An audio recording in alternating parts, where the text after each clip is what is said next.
Hi, I'm Robert Osborne. Up next in our Story of Film Festival, we have another movie which found great success in the digital era of filmmaking. This one uses computer-generated images to whisk us back to Rome in 180 AD, a time of emperors, Roman centurions, and gladiators. In fact, our movie is called Gladiator, and it's from director Ridley Scott in the year 2000, and a film with great credentials. It won the Academy Award as Best Picture of its year. Its star Russell Crowe also won as that year's Best Actor. The movie in total received 12 Academy Award nominations and won 5 Oscars.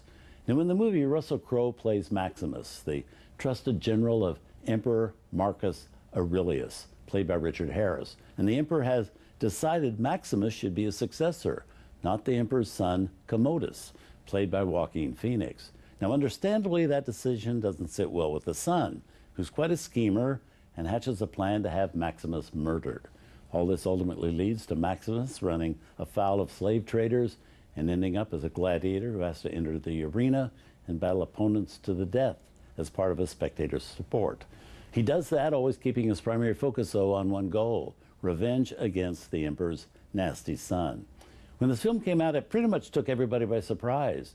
For one thing, epic movies involving togas, sandals, and slaves such as Ben-Hur and Spartacus had pretty much disappeared from the screen.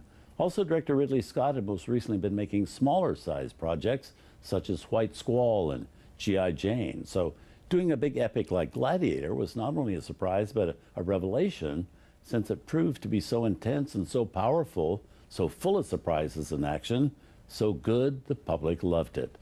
The film earned back a third of its $100 million plus budget in its opening weekend alone, after which eventually came that avalanche of Oscar nominations and wins. So here it is, also with Oliver Reed and Derek Jacobi, from the year 2000, Gladiator.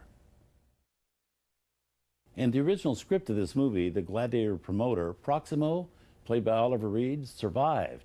But with 3 weeks left on his shooting schedule, the 61-year-old Oliver Reed, known as a pretty hardcore party guy, suffered a fatal heart attack while out at a pub.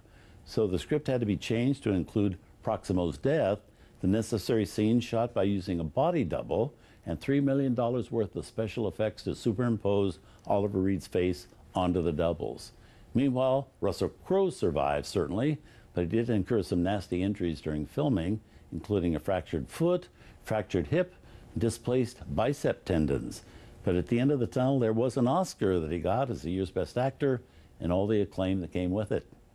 Up next, documentary filmmaker Mark Cousins joins me to bring you the television premiere of episode 14 of his Story of Film documentary series. So please stick around. Tonight on Turner Classic Movies, it's a TCM premiere of The Story of Film Chapter 14, The First Days of Digital, reality losing its realness in America and Australia. Then Holly Hunter goes to great lengths to be reunited with the piano, and a heist goes awry in Reservoir Dogs.